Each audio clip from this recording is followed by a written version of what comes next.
Magandang umaga mo muli sa ating lahat. Buksan po natin ating mga Bible sa epistles, First Epistle of John. 1 John chapter 2. 1 John chapter 2, verse 15 to 21. 1 John chapter 2, verses 15 hanggang 21. So before ko basahin, manalangin po muna tayo. Let's pray. Mga dakila, mga pangyarihan sa lahat, Ama, nagpapasalamat po kami sa iyong kabutihan sa aming buhay. Muli po, Ama, sa inyong patuloy, Ama, na pagdala sa amin. Muli upang patuloy, Ama, na makapanambahan. Kundi po, Ama, upang patuloy, Ama, na may taas, mag-glorify ang iyong pangalan. At kundi po, Ama, tulungan niyo po patuloy na ang bawat isa sa amin. Kaya patuloy, Ama, ang mag-learn sa mga hindi dapat namin matutunan. At kundi po, Ama, patuloy, Ama, na magbigay sa amin, Ama, ng matutunan sa umagang ito. At tulungan niyo po, Ama, ng aming puso't isipan, ay patuloy po, Ama, na magkaroon ng pagkagutom, Ama, sa inyong banal na salita, na patuloy namin hanapin ang inyong banal na salita upang patuloy po namin, Ama, na mapag-aralan at may apply sa aming buhay. Lalo na, Ama, sa pag-aaral namin ngayon, Ama, sa 1 John, kay patuloy, Ama, ang manguna sa bawat isa. Ama, muli binabalik namin ang patuloy at ang karangalan. In Jesus' name we pray, Amen. So 1 John chapter 2 verses 15 to 21, babasahin ko. Sabi dito, love not the world, neither the things that are in the world.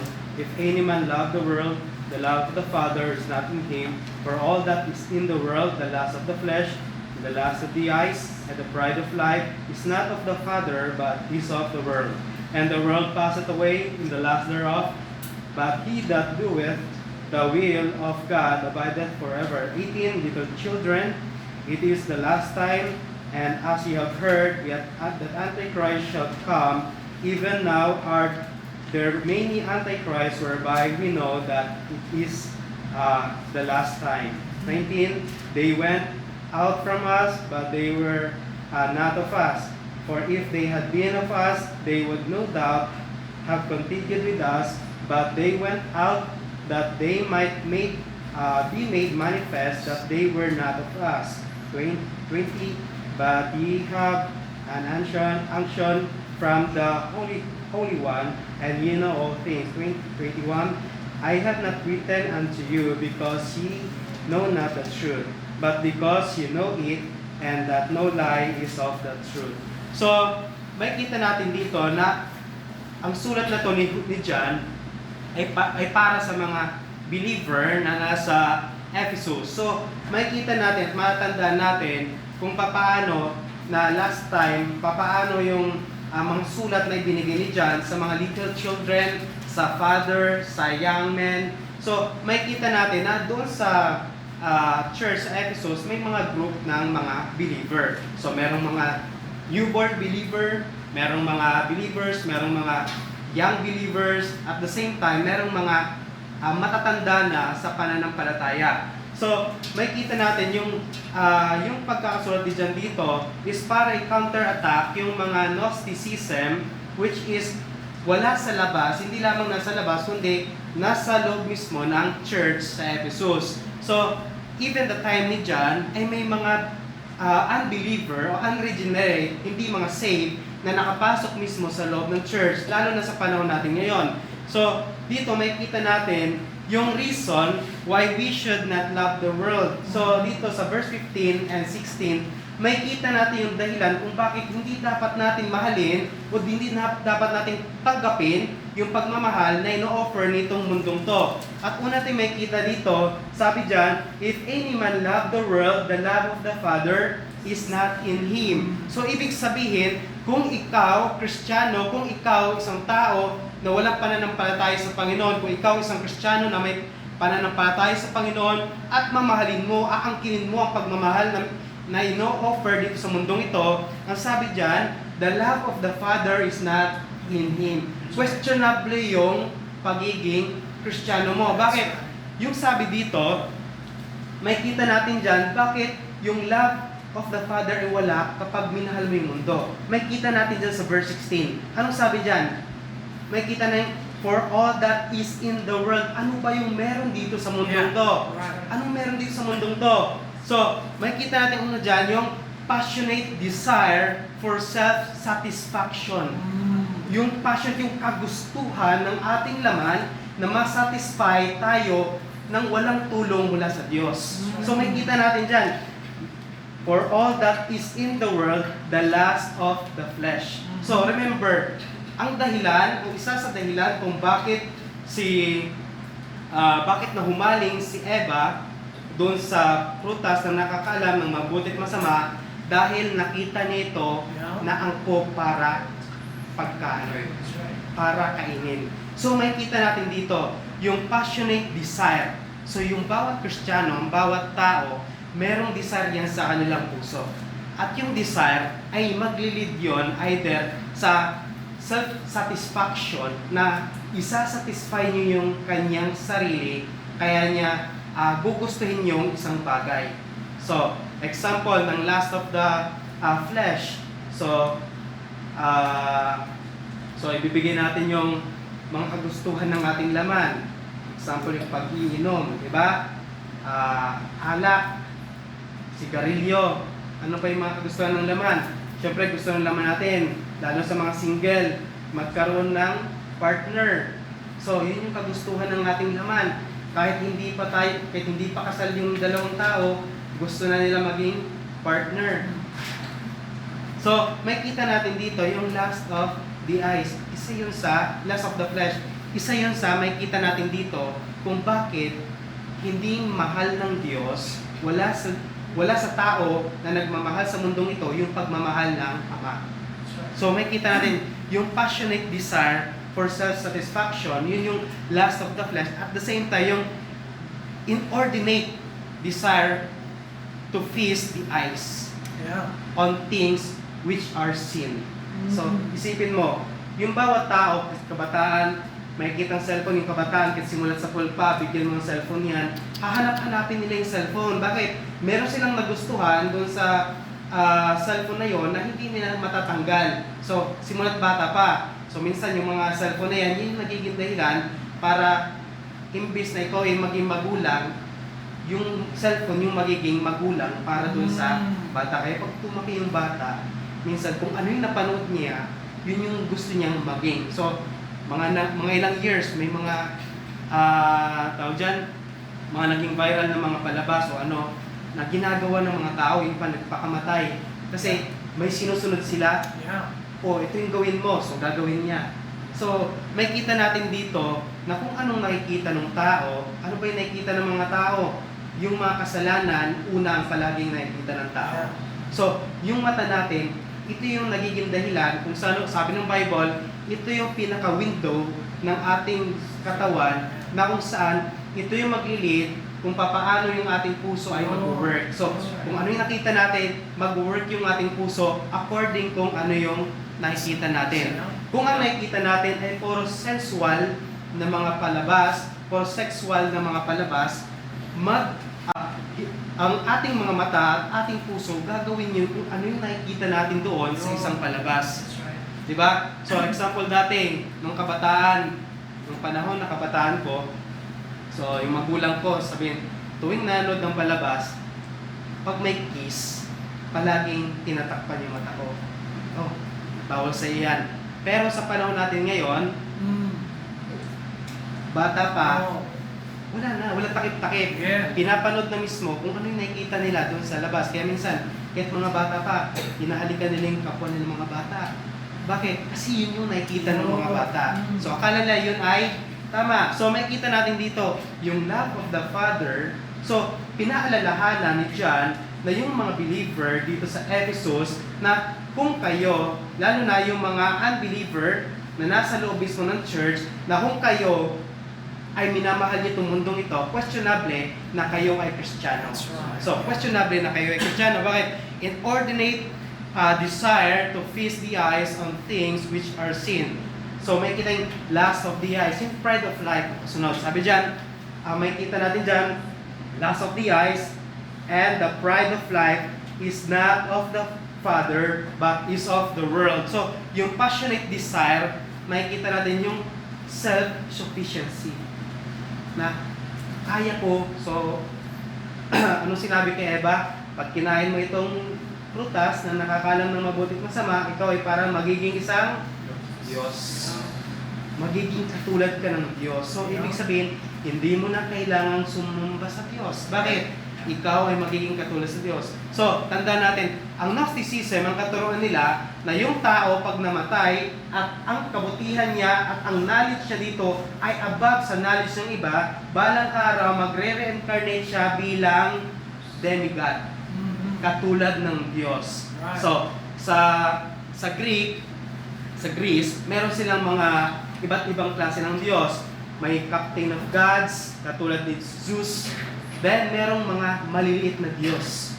Yung mga maliliit na Diyos na yon, so, nanalangin sila sa maliliit na Diyos na yon, depende kung papaano kung ilan yung nanalangin sa kanila, ganon din yung power na meron sila. Ganon yung mga demigod. So, ibig sabihin, yung mga tao, yung Gnosticism, ang paniniwala nila, na balang araw, yung mga tao na may knowledge, elite knowledge, na sila lang nakakaalam, balang araw sila ay magiging katulad ng Diyos. So, makikita natin ang dahilan, ang reason kung bakit ayaw ng Diyos mahalin itong mga tao at hindi mahal ng Diyos itong mga tao na minamahal yung mundo to. Kasi bakit? Kasi lahat ng makikita natin sa mundong to, walang kabutihan. Wala tayong makikita kabutihan na meron sa mundong to. So, isipin mo, kahit saan ka pumunta ngayon, sa panahon natin ngayon, makikita natin yung tatlong klaseng kasalanan ngayon. Yung lust of the flesh, lust of the eyes, pride of life. Kahit saan sa ating buhay. Yung pride of life na yan yung isa rin sa nagiging dahilan at nagiging sanhi kung bakit ang isang tao hindi mananampalataya sa Panginoon sa Kristo. Bakit? Kasi kaya kong iligtas ang sarili ko. Meron akong maraming mabuting gawa sa sarili ko. So makikita natin ang Gnosticism, hindi lamang sila nag-i-steer ng strife, kundi nagsasaw sila ng confusion doon mismo sa Church sa Ephesus. At dito makikita natin yung pangalawa. Una, the love of the fathers natin ito yung dahilan kung bakit hindi mahal ng Diyos ang mga nagmamahal sa mundong ito. Kasi makikita natin, the love of the fathers natin yun. At ang pangalawa, the world passeth, sabi dyan sa verse 17, and the world passeth away, and the lust thereof. So, palagi nating nababalitaan yung mga pangyayari. Lalo sa panahon natin ngayon, may mga nangyaring lindol, pagputok ng mga bulkan, at ibang trahedya. So, makikita natin yung mga yan ay dahil itong mundong to, meron mismong sariling tagasira sa kanyang sarili. So, ibig sabihin, the world carries within itself the nature of self-destruction. So, dinidistract nitong mundong to ang kanyang sarili. Kaya sabihin, save Mother Earth. Kaya sabi na, save Mother Earth. Hindi isi-save ng Mother Earth kasi siya mismo, sinisira mismo ng mundong ito yung kanyang sarili. Dahil ganun ang pagkakalikha ngayon sa mundong to.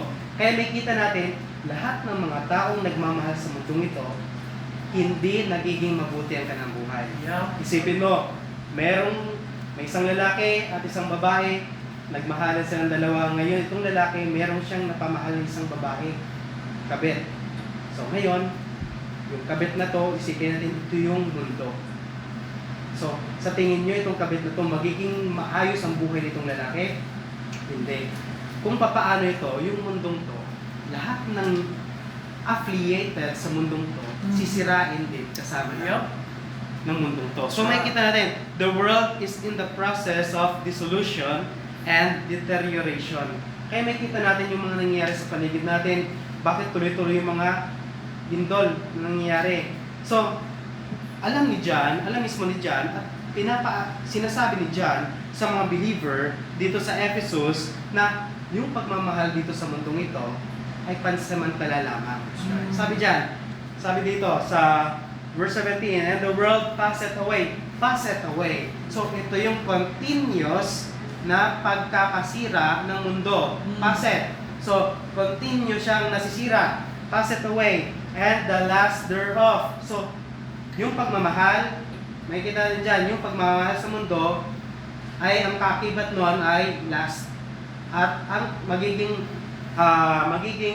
katapusan nun ay kamatayan. So, may kita natin dito, the world passeth away, the lust thereof, but he that doeth the will of God abideth forever. So, yung abideth forever dito, ito yung tuloy-tuloy na ikaw ay sumusunod. At the same time, dahil ikaw ay na Kristo, tuloy-tuloy yung pagiging save mo kahit nasa mundo tayo nito. Yes. So, ibig sabihin, ang nais iparating dito, makikita natin, nais iparating din dyan sa mga believers sa Ephesus na itong mga katuruan ng Gnosticism, yung mga katuruan na meron sila, yung pagmamahal sa mundong ito, lahat yan ay merong katapusan. May katapusan yan. Kung kayo ay mananatili sa pagmamahal ng Diyos, hindi nyo mamahalin itong mundong to. Bakit? Kung mananatili kayo sa pagmamahal ng Diyos, yung pagmamahal ng Diyos, mananatili yan habang buhay. So, ibig sabihin, yung pag ikaw ay na-save, mananatili habang buhay yung pagiging save mo. At dito makikita natin na sabi dyan, but he that doeth the will, so ibig sabihin, dapat meron kang gagawin. So, doeth the will. Mayroon kang dapat gagawin. So, ibig sabihin, ako isang Kristiyano, pupunta akong simbahan, uwi akong simbahan, okay na. Hindi. Ako isang Kristiyano, pupunta akong simbahan, ako ay dapat kasama sa ministry na meron ng simbahan. Diba? So, doeth the will. That's right. So, will ng Diyos na magsimba ka, will ng Diyos na belong ka sa ministry, belong ka sa church, gagawin mo yung ministry na meron ka ng church. That's So, right. yun yung makikita natin dito, yung tinutukoy dito ni John. At makikita natin dyan na if person minahal tong mundo, remember na itong mundong to, sinisira niyo yung kanyang sarili. So, yung paninigarilyo, example yan, paninigarilyo, yung alcoholic drinks, they carries not only, hindi lamang nila dinadala yung addiction at yung sakit, kundi kamatayan. Diba? Isipin mo, namatay sa sigarilyo ngayon, yung mga picture na nangyari dahil kakapanigarilyo niya, pero ang tao tiyatawanan lang. At halos sa bawat araw, isang buong paklete o isang buong kakampa. Grabe. So makikita natin na example na yung tao, yan nga ang paninigarilyo na yan, sabi ng isang naninigarilyo, mahirap yang takasan, dahil pumasok na siya doon. So yung mundo, sinasama siya ngayon ng mundo sa distraction. So kung paano ang mundong to, pasira ng pasira, ganoon din ang tao na nagmamahal sa lahat ng ino-offer ng mundong to. So yun yung sinasabi ni John, na isipin nyo, during the time ni John, sinunod niya to, emperor niyan, si Emperor Domitian ng Roman Empire. Nung panahon na to, si Domitian, siya isa sa dahilan kung bakit namatay ang kanyang kapatid, si Titus. So, pinatay niya ang kanyang kapatid. So, may kita natin na sa mundo during the time ng Roman Empire ay napakasama. Yeah. Lalo na sa panahon natin ngayon. Di ba? Lalo sa panahon natin ngayon, ang ginagawa ng tao ngayon, parang nilalagyan ng mga batas. Ito, kunyaring may batas, o susundin niyo yung batas ha. Pero yung may power, hindi sila susunod sa batas. Bakit? Yung batas na yan, ginawa yan para limitahan yung mga gawain ng mga taong gustong mag-alsa. So may kita natin, yung mga batas na yan, galing mismo yan kay Satan. Yung mga batas na meron tayo sa mundo na ito, mundo natin ngayon, yung mga batas, isipin mo, during the time ng pandemic, bawal magsimba. So, bawal magsimba. So sa tingin nyo, sabi ng Bible, kapag may pandemic, bawal magsimba. So wala sinabi ng Bible. That's right. So, ibig sabihin, tuloy-tuloy. So, ginawa ni Satan yan para i-exercise niya yung power niya na balang araw, lahat ng tao, pag sinabi ni Satan, yuko, yuyuko. So, dito natin makikita na yung alcoholic drinks, sigarilyo, lahat yan, mag-lead siya. So, at the same time, yung fellowship and equally yoke sa unbelievers. So, it only not lead to to abandonment of faith. At the same time, maglilid din ito sa questioning sa authority ng Bible hanggang sa ito ay mabulag. So, isipin mo yun. Dahil sabi mo na mabait naman siya. So, isa sa dahilan kung bakit nahulog yung babae. Kasi mabait daw. Mabait. Sino ba namang lalaki manliligaw na maging masama siya? Di ba? So, example, isang babae na maayos siya o Kristiyano. Tapos may naligaw sa kanya na isang hikaw, may tato, tapos masama-samain siya, hindi siya papayag nun. Siyempre, example, maayos ang gupit, tapos maayos ang panamit, naka-gutter, maayos. So then, ipiplease niya yung babae. So yung babae, siyempre, yes. So, yung yes na yan, yun yung maglilid sa distraction, lalo na pag unbeliever yung isang lalaki. Maglilid siya na balang araw, ay, meron na magsabi, anong pangalan ng, ano apelyido mo? Gilias. Ano apelyido ng papa mo? Ganito, Sorbito. O bakit di magkaiba kayo? Kasi, broken family kami. Dahil, dahil yung magulang, hindi nila hindi sinunod ng nanay o ng tatay kung sino mang Kristiyano doon, yung pamantayan ng Bible. So, maglilids yun sa, tawag natin, abandonment sa pananampalataya, na balang araw, yung mga anak mo ay hindi na susunod sa pananampalataya na meron ka, kundi yun maaring balang araw, sa bulag na malilid patungo sa impyerno. So isipin mo, karamihan ng mga believer, karamihan ng mga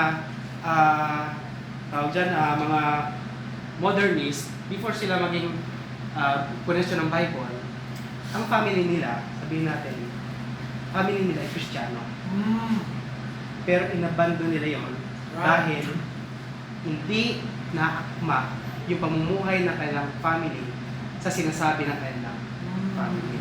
So, inabandon nila yung pananampalataya na meron ng kanilang magulang. Example ngayon, sa panahon natin ngayon, si George Stanley, Southern Baptist, George Stanley, tapos yung anak niya, Andy Stanley, ang layo ng dalawang mag-ama. So, isipin mo yon, yung anak niya, against sa katuruan ng papa niya.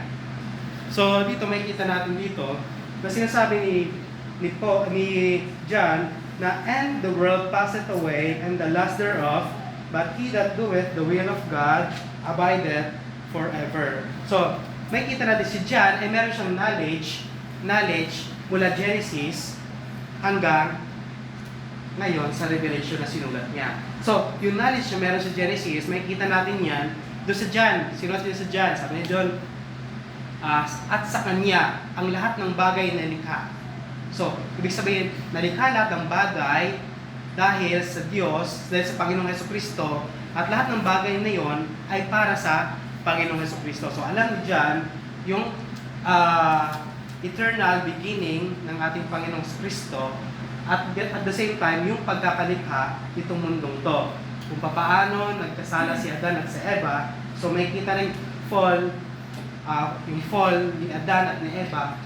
So, mabasa din natin dito. Kaya sinabi niya, binanggit niyo, lust of the flesh, lust of the eyes, and pride of life. At the same time, may kita din natin yung katapusan ng mundo. So, mula Genesis hanggang Revelation, alam ni John.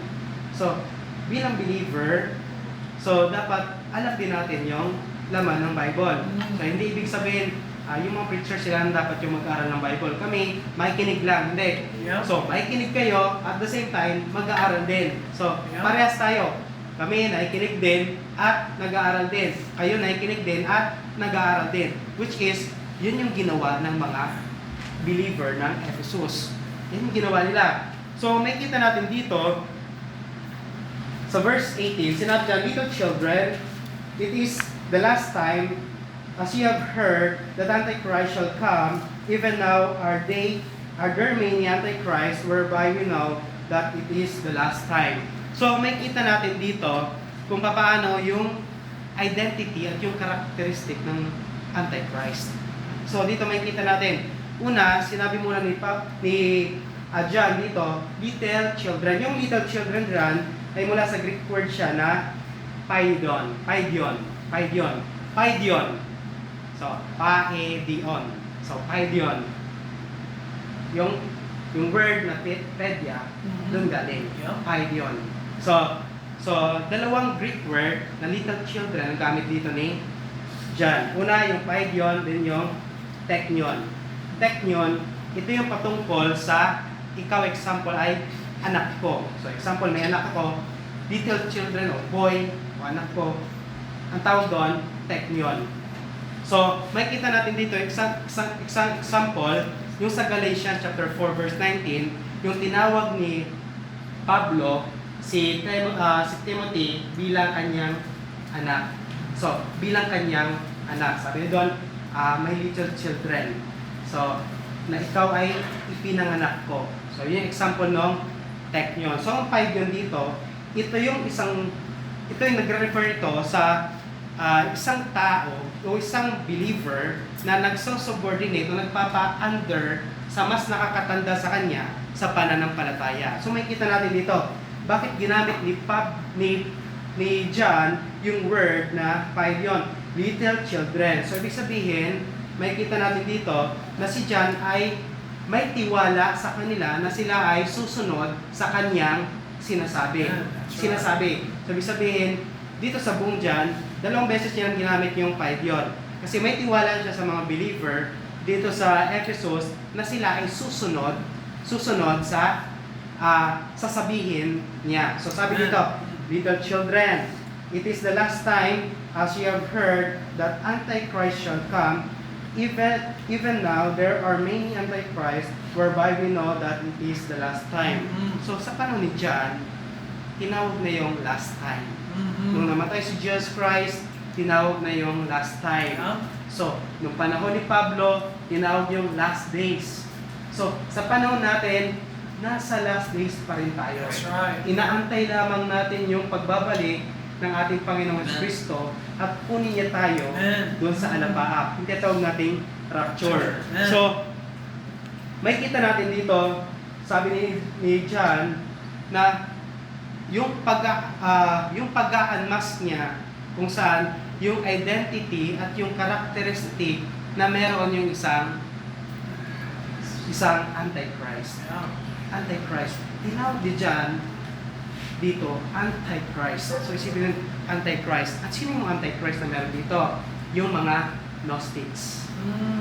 Mga Gnostics. Sila yung mga Antichrist. They are always against Christ. So saan natin makikita? So makikita natin dito na they're member of the church. They are member of the church. Kasi sabi dyan sa verse 18, sa verse 19, they went out from us, but they were not of us. For if they have been of us, they would no doubt have continued with us. So makikita, they are member ng church, but they are unregenerated member. Ibig sabihin, hindi sila saved, hindi sila nanampalataya sa Panginoong Jesucristo. Hindi sila nagsisi ng kasalanan, kundi sumama sila, nagpa-member sila, nagpa-baptize sila sa church, hindi dahil gusto nilang panampalatayanan ng Panginoong Jesucristo at malaman about sa ating Panginoong Jesucristo, kundi nais nilang mag-question sa ating Panginoong Jesucristo. So makikita natin dyan, sa napag-aralan natin, simula chapter 1, verse 1, at 2, makikita natin dyan, they denied the incarnation of Christ. They denied. Yun yung makikita natin, anong klase yung Antichrist. So, yung Antichrist dito, ay hindi yung mga nasa labas na against kami, o di kayong satanism, against kami sa Diyos. Hindi lamang sila yung Antichrist, kundi yung tao na nakaupo dito sa simbahan, nakikinig, pero hindi tinanggap, hindi nanampalataya sa Panginoong Jesucristo. Sila yung 5 years, 10 years, o 8 years na nasa simbahan, nakikinig, pero hindi nila tinanggap yung biyaya, yung kaligtasan sa magitan ng Panginoong Jesucristo. Sila yung mga Antichrist na tinutukoy dito ni John. So hindi pwedeng Antichrist ito yung sa labas. Hindi. Hindi. Nasa loob. Kasi sabi dyan sa verse 19, they went out from us, but they were not of us. Nanggaling mismo sila sa loob. Yeah. So paano sila nakapasok? Yun. So makikita natin dito, paano nakapasok itong mga Antichrist. So makikita natin, ang dahilan ba't sila nakapasok, kasi nagsabi sila na sila ay saved. We are saved. Yes. Naniniwala din kami katulad nyo. Yung paniniwala nyo, ganun din ang paniniwala namin. So, okay, kung gano'n kayo, baptize. So, baptize. So, even sa disciples of Jesus Christ, may isa. Oh, Diba? yes. May isang nakapasok. That's So, right. even sa church, sa panahon natin ngayon, lalo na sa panahon pala natin ngayon, diba? Napakaraming church. Yeah. Napakaraming church. So, ang target ni Satan ay hindi kalabanin sa labas. Kasi pag sa labas siya may paglaban, syempre, magde-depend yung mga Kristiyano. So, ang gagawin ni Satan, papasok siya sa loob. Magtatanim siya sa loob ng mga tauhan niya. So, yung sa loob sa tauhan niya, yan yung mag-i-steer sa loob, i-question ang Bible. Balang araw, yung isang simbahan, ng pangalan, example, ay Mount Zion, balang araw magiging isa ng modernist church. So, nangyari yan. Sa church, sa US, maraming mga ganon. Dating isang simple lang simbahan, may isang pumasok, at nagpalaganap ng isang katuroang Gnosticism, rationalism, modernism, at silang lahat, yung church na bago ang pangalan, nasira ang church. So nangyari yan sa US, even sa panahon natin ngayon, ay patuloy na nangyayari yan. So, dito may kita natin, bakit sinabi ni Pablo sa mga believers sa Ephesus na isuot nila ang whole armor of God. Bakit sinabi?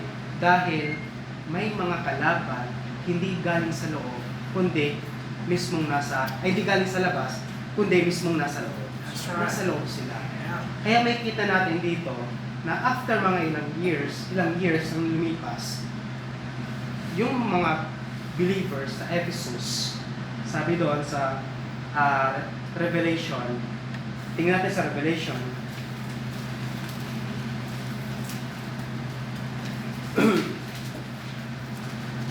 Revelation chapter 2. Revelation chapter 2, babasahin ko. Sabi dito, verse 2, I know thy works and thy labor and thy patience, and how thou canst not bear them which are evil, and thou hast tried them which say they are apostles. So makikita natin dito, napaka-sigasig nila pagdating sa,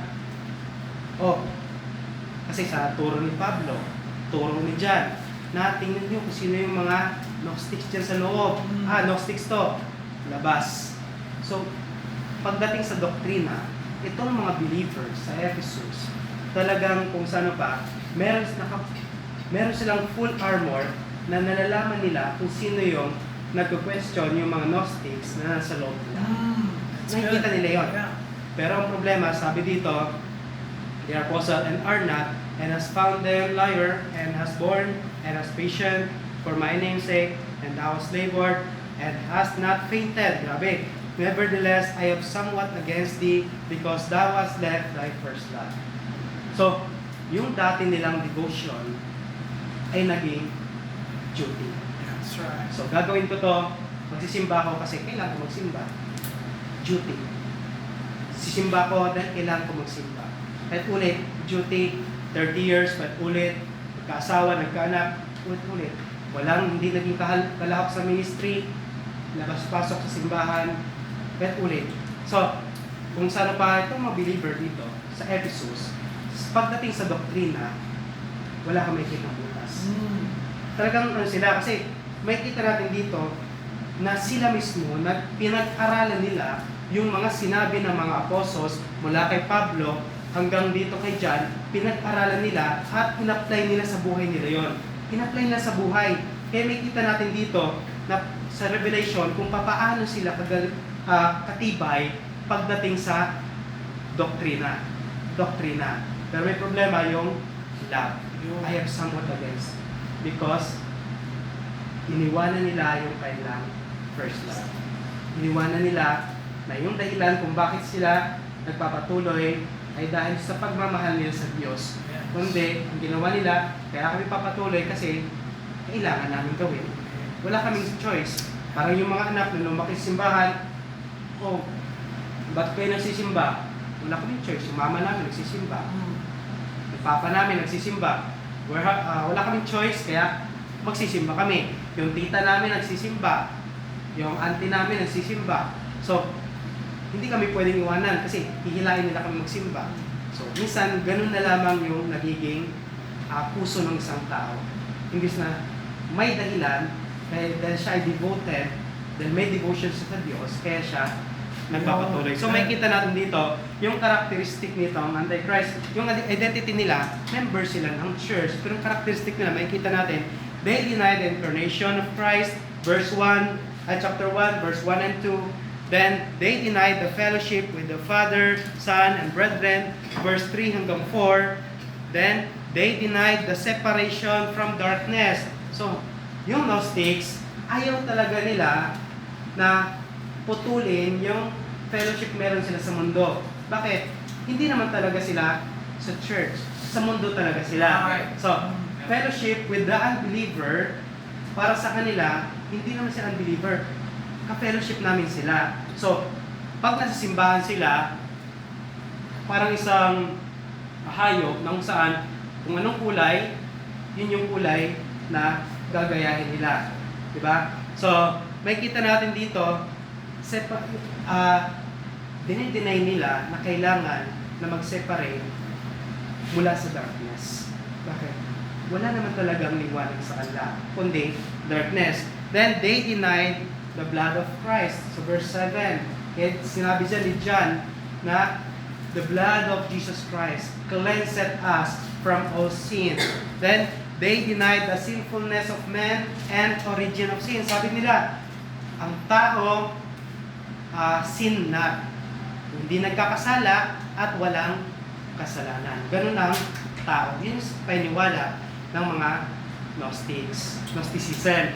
Na ang tao hindi nagkasala at hindi magkakasala. Sabi-sabihin, bakit ko kailangan magsisi ng kasalanan na hindi naman ako nagkakasala? So, kaya may kita natin dyan sa verse 8, sabi dyan, if we say that we have no sin. Then, sa verse 10, if we say that we have not sin. So, no sin, wala akong kasalanan, not sin, hindi ako nagkakasala. So, they denied the sinfulness of man, the origin of sin. They denied that man needs to repent and confess. Right. Hindi kailangan daw ng isang tao na magsisi ng kasalanan. Then, may kita natin dyan sa verse 9 na if we confess our sins, He is faithful. Pag hindi ka nagsisi ng kasalanan, parang sinasabi mo sa Diyos na He is not faithful. He is not just. Kaya hindi ko kailangan magsisi ng kasalanan because I'm just at hindi ako nagkakasala. Then, may kita din natin dyan, they question the need of an advocate or intercessor. So, may kita na sa chapter 2, verse 1. Chapter 2, verse 1 and verse 2. May kita natin dyan, when i-question nila yung advocate, na kailangan ng tao na merong lawyer, merong mag-a-advocate, may mag-i-intercede sa God the Father at sa tao. Bakit? Kailangan ng tao ng tagapag-intercede. Bakit? Galit ang Diyos sa tao na makasalanan. Kaya kailangan merong isang Diyos na nagkatawang tao para sila ay muling gawing magkaibigan. So, they question the need of an advocate, they question the need of keeping the commandment. So, makikita chapter 2, 3, hanggang dyan sa verse 8, they question the teaching of love for the brethren. Question nila yun. Yung pagmamahal sa kapwa mo, Kristiyano. Kaya sabi dyan ng Bible, Sabi dyan, he that loveth his brother abideth in love.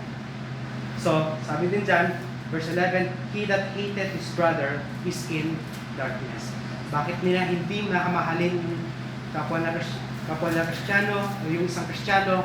Dahil hindi sila Kristiyano. Bakit? Hate ni Satan ang mga Kristiyano. Kaya nga, gusto ni Satan dalhin yung mga tao sa impyerno. Kaya ang ginagawa ni Satan, nagsusocial ngayon ng mga tauhan niya sa loob ng simbahan. Para sila yung magsira sa mga believer. At the same time, para sila yung mag-sow ng mga corrupted na mga seed sa mga believer. At doon sa mga tao na kung saan naisa ng manampalataya sa Panginoong Kristo. So, they question the teaching of love for the brethren. At makikita din dito sa verse 20, but ye have an unction from Holy One, and ye know all things. So, yun yung makikita natin identity ng isang believer, ng isang Kristiyano. Kanina, identity sa Antichrist, siya ay member with church, but unregenerated member. Pero ang identity ng isang believer, sabi dyan, but ye have an unction from the Holy One. So, ang Holy One dito ay patungkol sa ating Panginoong Kristo, which is ginamit ni David doon sa Psalm chapter 16, verse 10, na sinabi niya na hindi hahayaan ng Diyos na yung kayong Holy One ay masira ang katawan. So, Holy One dito ay patungkol sa ating Panginoong Kristo. So, Holy One, unction from Holy One. Unction, ito yung during Old Testament, kung naalala nyo, merong pagka-anoint, nilagyan ng oil yung isang tao.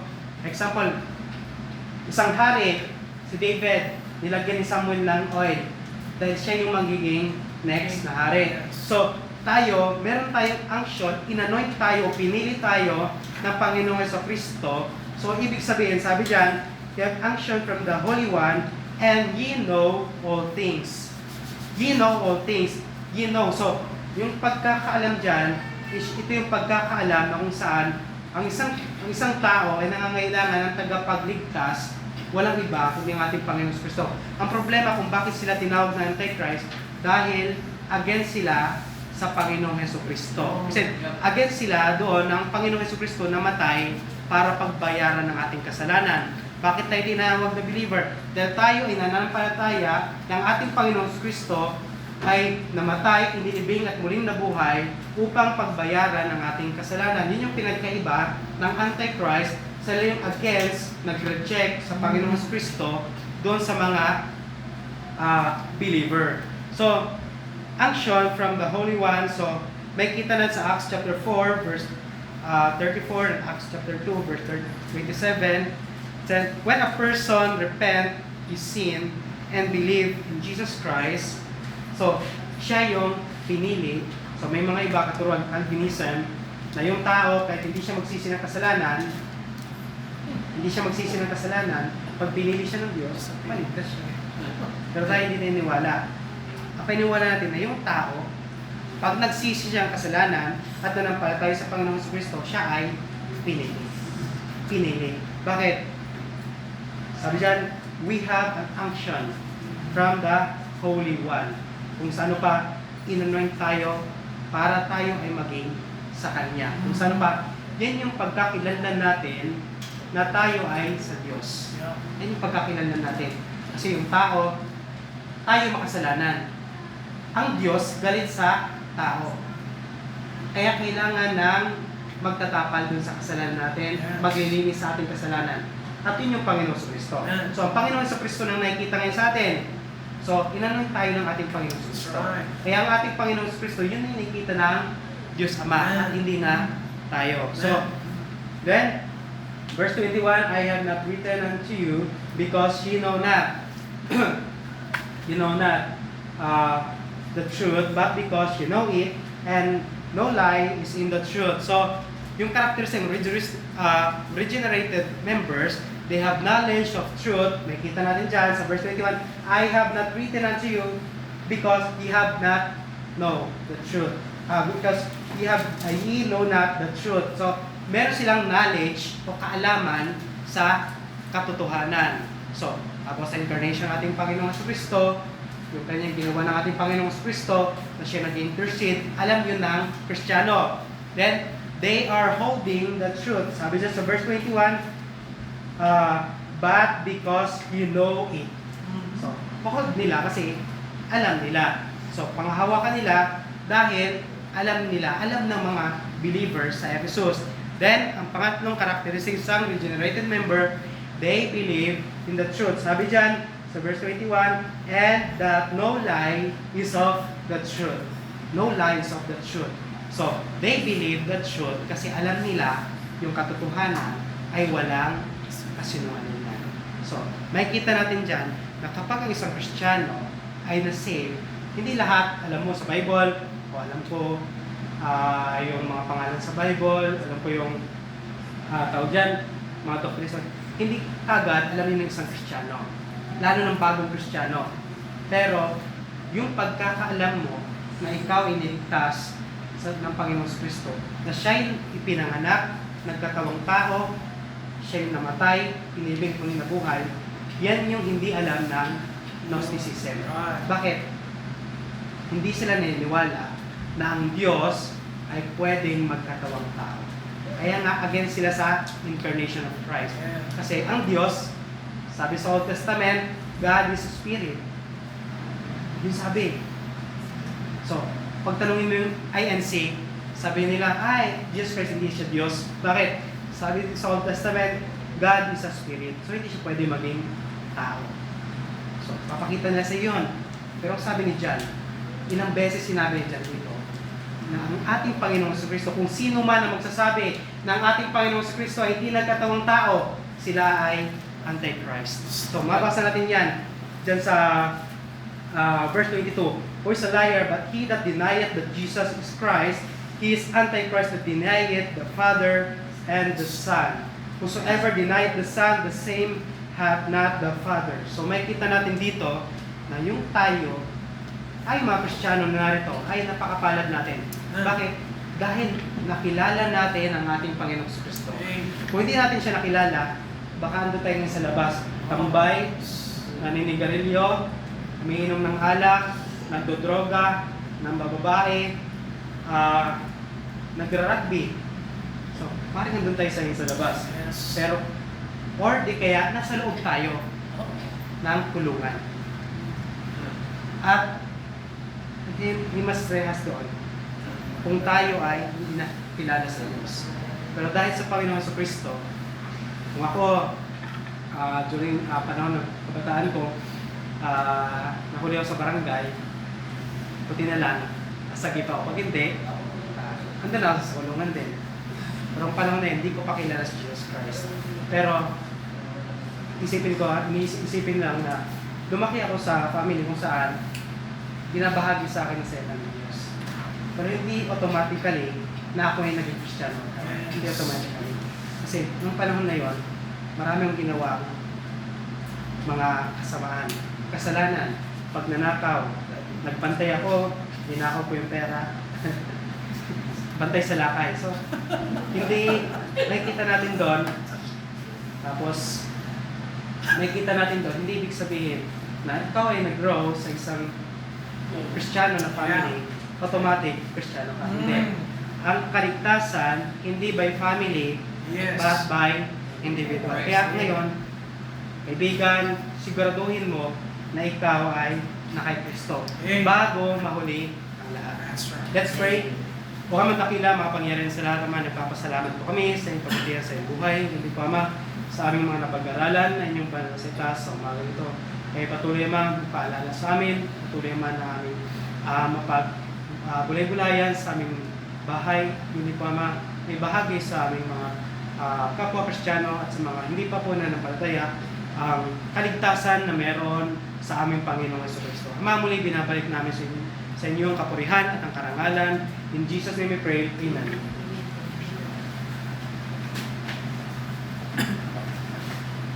Okay, habang ang lahat po ay mananatiling nakayuko at nakapikit, magkaroon